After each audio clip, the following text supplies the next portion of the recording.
بسم اللہ الرحمن الرحیم۔ یہ دور ہے سورس آف انرجی کو کنٹرول کرنے کا، تاکہ اس کے بعد پوری دنیا پہ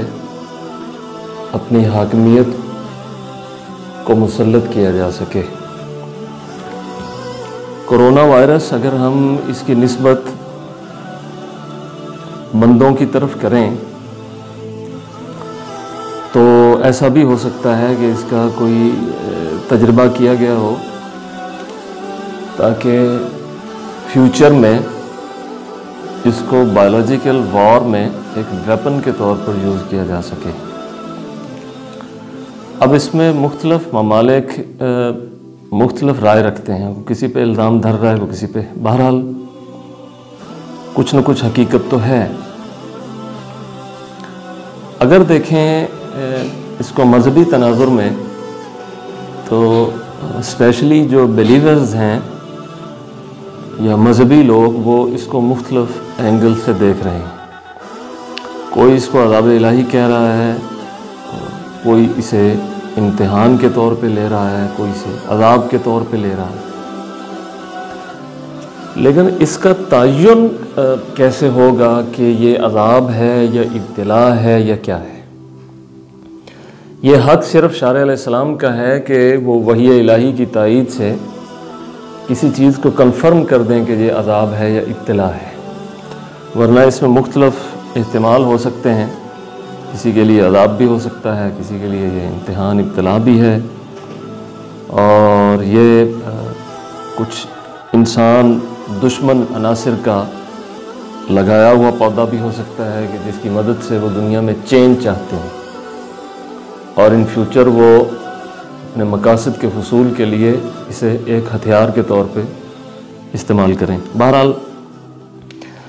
ایک چیز تو واضح ہے، اور اس کو تمام تسلیم بھی کر رہے ہیں، چاہے وہ بلیورز ہیں یا نان بلیورز ہیں، کہ دنیا میں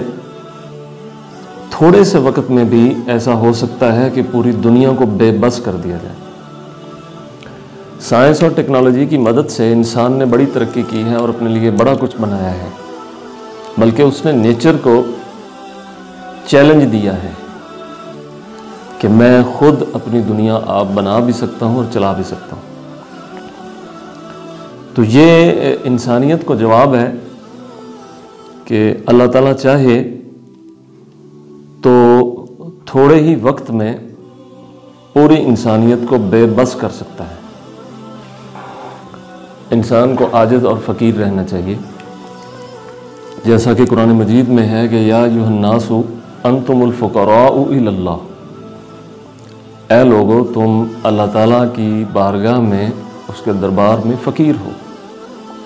یہاں خطاب مومنین کو نہیں کیا بلکہ پوری انسانیت کو کیا ہے، یعنی اے لوگو تم سب اللہ تعالیٰ کی درگاہ پر فقیر ہو، اور وہ غنی ہے، محمود ہے۔ اس کے بعد ذکر کیا کہ ان یشاء یذھبکم ویأتی بخلق جدید، اگر وہ چاہے تو وہ تم سب کو نیست و نابود کر دے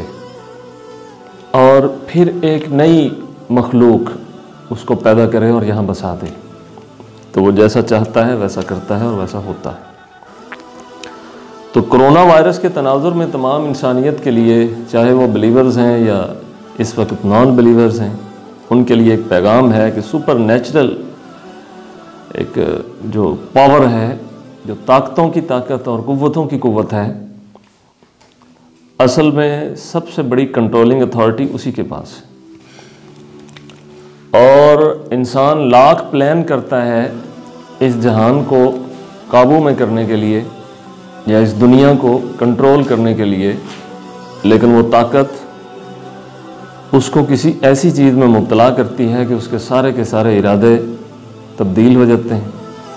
اور اس کی بنی بنائی عمارت تباہ ہو جاتی ہے۔ قرآن مجید میں ایک اور جگہ ہے کہ وما امر الساعۃ الا کلمح البصر او هو اقرب، کہ جو قیامت کا معاملہ ہے یہ پلک جھپکنے کی دیر میں ہے، یا اس سے بھی زیادہ قریب، یعنی یہ ایک استعارہ لیا گیا ہے اصل میں بات سمجھانا یہ مقصود ہے کہ تم یہ سمجھتے ہو کہ جتنا آگے بڑھ رہے ہو سائنس میں، ٹیکنالوجی میں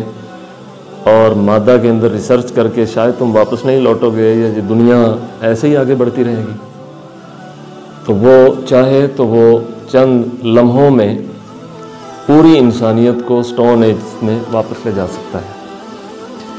اور ایسا کرنا اللہ تعالیٰ کے لیے کوئی مشکل نہیں ہے۔ کرونا وائرس کے تناظر میں ہم دیکھتے ہیں کہ بڑی بڑی سپر پاورز اور دنیا کے وہ ترقی یافتہ ممالک کے جنہوں نے اپنی صحت کے لیے اور ایسی ریسرچ لیبارٹریز اور ایسے ہاسپٹلز ہیں ان کے پاس کہ وہ شاید اس دعویٰ کے قریب تھے کہ ہم مردہ کو بھی زندہ کریں یا ہم روح کو انرجی ثابت کریں، اور مختلف عوامل سے ہم ایک زندہ جاوید انسان کو کھڑا کر دیں، اس دعویٰ کے قریب تھے، اور شاید اس پہ ریسرچ بھی ہو رہی ہوگی۔ ان کے لیے بھی یہ ایک سبق ہے کہ انسان جو کچھ بھی کر لے، قرآن مجید میں ہے کہ تم ایک مکھی نہیں بنا سکتے، ایک حقیر سا جاندار خود سے پیدا نہیں کر سکتے۔ ہاں، پیدا کی ہوئی عوامل، اسباب، انرجی اور میٹیریل کے اندر اس کی سیٹنگ کر کے کوئی نئی چیز بنا سکتے ہو، لیکن روح کی تخلیق پر یا کسی چیز کی جو اس کی بیسک اکائی ہے اس کی بنیاد پر تم اسے پیدا نہیں کر سکتے۔ انسان اس دعویٰ کے قریب تھا